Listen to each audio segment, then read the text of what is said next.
लोकशाहीचा बुलंद आवाज, रिपब्लिकन वार्ता, महाराष्ट्र। प्रहार जनशक्ती पक्षाच्या वतीने कामगारांना भांडी संच आणि महिलांना साड्यांचे वाटप। बातमी देवणी लातूर।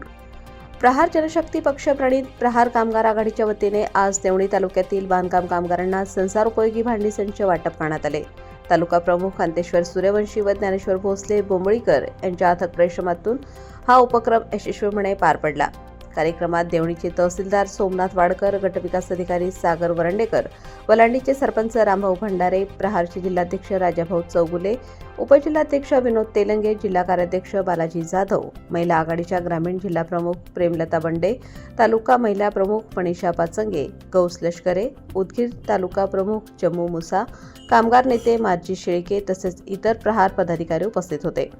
या प्रसंगी महिलांना साडीचे वाटपही करण्यात आले। वलांडी गावातील ग्रामस्थ, ग्रामपंचायत सदस्य, सरपंच आणि तालुक्यातील अनेक कामगार बांधव या कार्यक्रमाला मोठ्या संख्येने उपस्थित होते।